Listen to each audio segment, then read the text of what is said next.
Bicycle കിക്കാ? മനുഷ്യനൊന്നുമില്ല, വേറെ താണ്ട. നെയ്മ ഹല്ല കേഫൽ ഹാൽ ഹാലിളകി നിൽക്കുകയാണ് ഞാൻ. നിങ്ങൾ ഏത് യൂണിവേഴ്സിറ്റിയിൽ ഏത് സ്പേസ് ഷിപ്പിൽ എപ്പോൾ വന്നിറങ്ങിയ alien? I want the complete detail right now. എന്താടാ നെയ്മറെ നിന്റെ പ്രശ്നം? എന്താടാ എന്നാ നെയ്മറെ എന്നാ? എടോ പ്രായത്തെ ബഹുമാനിക്കാൻ പഠിക്കണോ, എന്നിട്ടുണ്ടാക്കുന്ന നിലയും വിലയൊക്കെ. ഇവന്റെ കാര്യം നിങ്ങൾക്കറിയാലോ. ഞാനിവിടെ നേരെ ഒന്ന് ഗോൾ അടിക്കാൻ കിടന്ന് പാടുപെടുക, അപ്പോഴങ്ങനെ തലകുത്തിന്ന് അടിക്കുന്നു. ഇതൊക്കെ കാണുമ്പോൾ പിന്നെ ഞാൻ എന്തോ പറയും?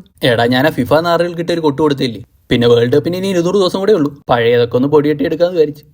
എന്നാലും ഇതൊക്കെ ഇച്ചിരി മാരകമാണെണ്ണ. നിങ്ങൾ ഡേറ്റ് ഓഫ് ബർത്ത് ഒന്ന് നോക്കുക കേട്ടാ. എന്തോ കുഴപ്പമുണ്ട്. 40 അല്ല, ഒരു 30-32 അതിൽ കൂടുതല. അതൊന്നും അല്ലടാ, തീർന്നു എന്ന് വിലയിരുത്തി അപ്പം ഞാൻ എൻ്റെ തനി കുണം എടുക്കും. എന്നാലും എന്താ ഈ ഫിഫയിലുള്ളവന്മാർക്ക് എൻ്റെ അടുത്ത് ഇത്ര ദേഷ്യം? അത് നിങ്ങൾ ഇടയ്ക്കിടയ്ക്ക് അവന്മാരായിട്ട് കൊട്ടുന്നുണ്ട്. എൻ്റെ കാര്യം വിട്, നിന്റെ ഫോട്ടോ എന്ത് ഇവന്മാർ വെക്കാത്ത? എന്നെ ഒന്നും അവന്മാരെ അർഹിക്കുന്നില്ലെന്നേ. ഇവന്മാരൊട്ടും ശരിയല്ലടാ. 2 ദിവസം മുമ്പ് തന്നെ കണ്ടില്ലേ, comment your best movement of 2022 എന്ന് പറഞ്ഞ് എനിക്കിട്ട് പണിഞ്ഞവന്മാരുടെ എല്ലാം ഫോട്ടോസ്. അണ്ണാത് നിങ്ങളൊന്നും തിരിച്ചാലോചിച്ച് നോക്ക്. നിങ്ങൾ ബെസ്റ്റ് അല്ലേ, അപ്പം നിങ്ങളെ തോപ്പിക്കുമ്പോഴല്ലേ ബെസ്റ്റ് മൊമെന്റ് ആവത്തുള്ളൂ. അങ്ങനെ ഞാൻ ചിന്തിച്ചില്ല. ശരിയാ. പിന്നെ നിങ്ങൾ ട്രംപുമായിട്ട് എന്തുവരും ചർച്ച? അതാ സൗദി രാജ വിളിച്ചോണ്ടേത്. എന്തായാലും കിട്ടിയ പിന്നെ പെട്രോളിന്റെ സ്വർണ്ണത്തിന്റെ വില കുറയ്ക്കുന്നതിനെ പറ്റി സംസാരിച്ചിട്ടുണ്ട്. പെമ്മക്കള് 3 ഇതിനെയൊക്കെ കെട്ടിക്കാൻ സമയമാകുമ്പോൾ സ്വർണ്ണത്തിന്റെ വിലയൊക്കെ എവിടെ നിൽക്കും? അതെന്തായാലും നന്നായി, എനിക്കും ഉണ്ടേ. പിന്നെന്തുവായിരുന്നു? അതുപോലെ ആ ഫിഫയുടെ മൊട്ട ഇപ്രാവശ്യം ഇടയെന്ന് എന്തെങ്കിലും കളിക്കുന്നുണ്ടോ എന്ന് നോക്കാൻ കൂടെ പറഞ്ഞു. ഒരു മിനിറ്റ്, ഒരു കോൾ വരുന്നു.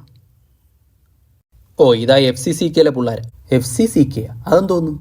എടാ ഫുട്ബോൾ കണ്ടന്റ് ക്രിയേറ്റേഴ്സ് കേരള അവരുടെ കമ്മ്യൂണിറ്റിയുടെ ഫസ്റ്റ് മീറ്റപ്പ് അടക്കാൻ പോവാ കൊച്ചി കളിക്കളം ടർഫ് വെച്ച് ഈ വരുന്ന ഞായറാഴ്ച. അതിനെന്നെ ഗസ്റ്റ് ആയിട്ട് വിളിച്ചത്. പറഞ്ഞ പോലെ നിങ്ങളാണല്ലോ main football content creator, YouTuber. എന്താ ചെയ്യാ, ഗോട്ടായി പോയില്ലേ. എല്ലാവർക്കും എന്നെ മതി. ശരിയെന്നാ, ഒരു മയത്തിലെ കളിക്കേട്ടാ. Okay bro. ക്രിസ്ത്യാനോടെ ഗോള് കണ്ട് ഞാൻ ഇപ്പൊ വിളിച്ച് വെച്ചതേ ഉള്ളൂ. എന്നാ അടുത്ത ആളെയും കൂടെ വിളിച്ചോ. ഒരു ഗോളും ഹാട്രിക് അസിസ്റ്റും. ഈ ന്യൂസ് എന്താ വരാത്തത് ഞാൻ ഇപ്പൊ വിചാരിച്ചതേ ഉള്ളൂ. ഇവന്മാരെന്റെ പുക കണ്ടേ അടങ്ങും. ഹലോ പറയടാ കുട്ടന് വട്ട് പിടിച്ചിരിക്കുക. ഒരാളുടെ തലകുത്തി അടിക്കിപ്പം നല്ലത് പറഞ്ഞിട്ട് വെച്ചതേ ഉള്ളൂ. അങ്ങേർക്ക് പ്രാന്ത്. ഞാൻ തലകുത്തിയൊന്നും അടിച്ചില്ല കേട്ടോ, തല വെച്ച് ഒരെണ്ണം അടിച്ചായിരുന്നു. 3 അസിസ്റ്റും. ഇനി അതിനും എന്നെ പള്ളു പറയാൻ വിളിച്ചതാണോ?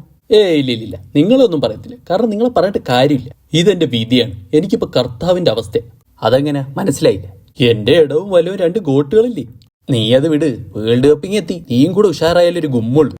പതുക്കെ കയറി വരുന്നുണ്ട്. ഞാൻ അങ്ങനെ വിടത്തൊന്നുമില്ല. കാരണം ഇതെന്റെ ക്രെഡിറ്റ് കാർഡിന്റെ ഇഷ്യൂ ആയി പോയി. ക്രെഡിറ്റ് കാർഡല്ല, മറ്റേ അണ്ണ ഇടക്കിടയ്ക്ക് പറയല്ലേ എന്തുവായിരുന്നു എന്റെ സാധനം? എടാ അത് ക്രെഡിബിലിറ്റി. അതിന്റെ കാര്യമായി പോയി. നീ ഇറങ്ങണം, എങ്കിലേ ഞങ്ങൾക്കും കളിക്കൊരു ഹരം കൂടൂ. ശരിയെന്നാ, നടക്കട്ടെ. എന്തായാലും നിങ്ങളുടെ കാര്യങ്ങൾ കേട്ടപ്പോൾ ഒരു ബൂസ്റ്റപ്പായി. ശരിയെന്നാ. എന്റെ കർത്താവേ, നീ എനിക്ക് ആവശ്യത്തിൽ കൂടുതൽ കഴിവും സൗന്ദര്യം എനിക്ക് തന്നു. പക്ഷെ ഒരു തെറ്റുപറ്റി. ഈ 2 കാട്ടാളന്മാരുടെ ഇടയെ കൊണ്ട് നീ ഇട്ടു.